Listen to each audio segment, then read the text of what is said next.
Good morning and welcome back to my channel SS লাইফস্টাইলে সবাইকে অনেক স্বাগত জানিয়ে শুরু করলাম আজকে আরও একটা নতুন ভিডিও। আর চলে এলাম সকাল সকাল দেখো আমার গপুকে নিয়ে।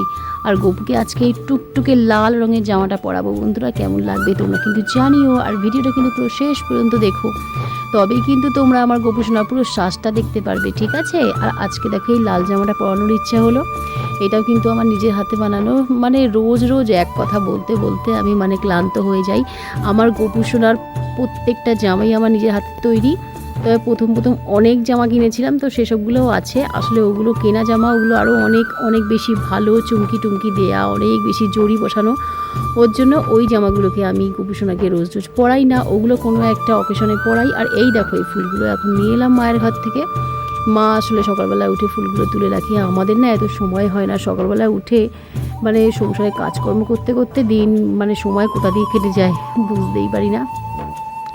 আর লাল জামাটা পরাবার আগে আর একবার আমি ড্রাম থেকে একটু ভালো জামা যদি পাই তো সেটা বার করে পরিয়ে নেব। তো দেখলাম যে না, আজকে ওইটাই পরাই, ওটা পরানোর মন হয়েছে তো ওটাই পরাবো।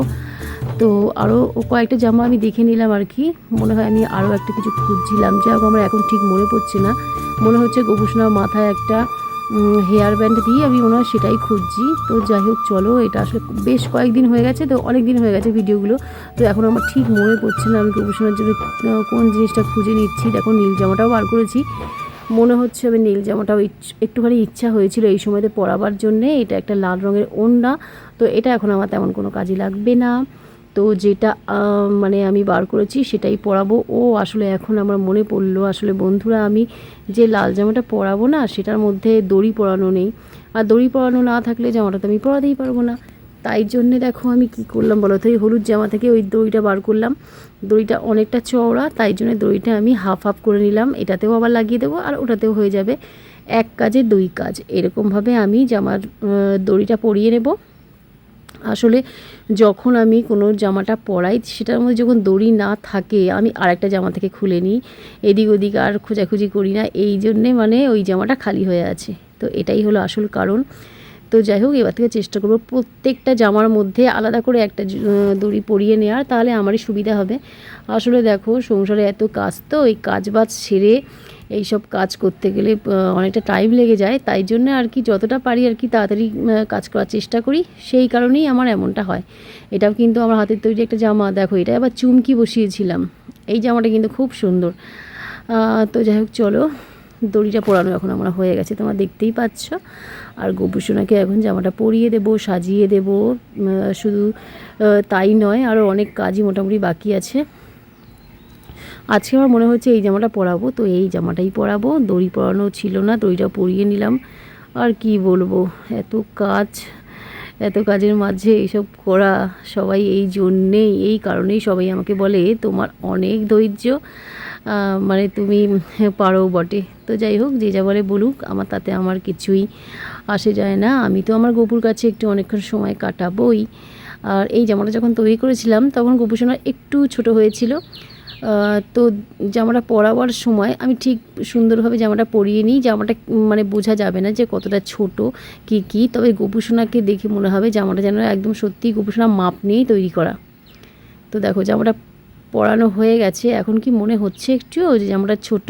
দেখো গপু সোনাকে পুরো ছোট্ট একটা বাচ্চা মেয়ে যেমন সাজুগুজু করে যেমন লাগে ঠিক তেমনই লাগছে।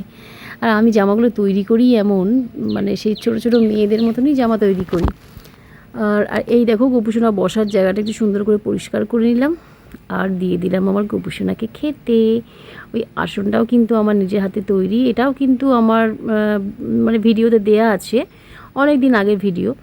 আর এই দেখো সাদা ফুল দিয়েছি, লাল জামার উপরে সাদা ফুল, খুবই সুন্দর দেখতে লাগছে আর ফুটেছে খুব সুন্দর।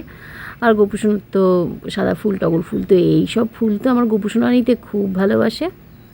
আর মুখটা দেখো হাসিতে পুরো ভরে গেছে, দেখতে পেলে?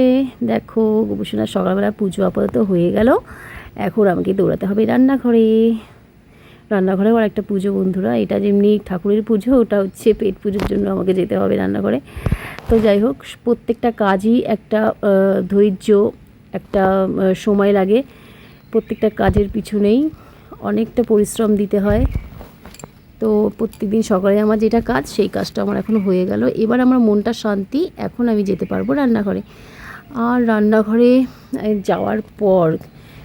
যাওয়ার পর দেখতে পাচ্ছি বন্ধুরা প্রচুর বাসন জমে গেছে। আসলে সকালবেলায় আমার একচোট কাজ হয়ে গেছে, তারপরেই আমি গপুর কাছে এসেছি। ভগবান জানে, দেখো কত বড় হয়ে গেছে বেগুন গাছটা, দেখো ওই সানসেটের সমান হয়ে গেছে, পুরো জানলা পুরো একদম টপকে গেছে। ওই দেখো বেগুনের ফুল। আর ওই আজ থেকে আর আমার গপু সোনা একা একা বসবে না, গপু সোনার সাথী এসে গেছে বন্ধুরা। এই দেখো কে এসছে আমার গপুর কাছে, দেখতে পেলে? এই দেখো, এখন থেকে তোমরা দুজন একসঙ্গে থাকবে। ওলে বাবালে, আদর করে দাও, আদর করে দাও। চলো বসো। তো দেখো সুন্দর করে আমি সাজিয়ে দিয়েছি। এই যে এই দুজন পুচকু গোপাল আমাদের বাড়িতে এসছে বেড়াতে। ওরা কিন্তু আগেও এসছিল, আগে দুবার এসছিল, তখনও কিন্তু মানে ভিডিওতে তোমাদেরকে দেখিয়েছি, তোদের সবার সঙ্গে শেয়ার করেছি। আর দেখো আবার এই পুচকু দুটো বেড়াতে এসছে। আর আমার গপু সোনার এখন দিনগুলো খুব সুন্দর কাটবে, কারণ গপু সোনার এখন বন্ধু পেয়ে গেছে না। গপু সোনা এখন খুব মজা করে দিন কাটাবে। তো চলো, আমার গপু সোনা মজা করে দিন কাটালে আমারই ভালো লাগবে, আমার মনটাও ভালো লাগবে। তো চলো বন্ধুরা, তোমাদের মনটা কেমন হচ্ছে বলো তো আমার গপু সোনার এত আনন্দ দেখে? সবাই কিন্তু কমেন্ট করে জানিও। সবাই টাটা।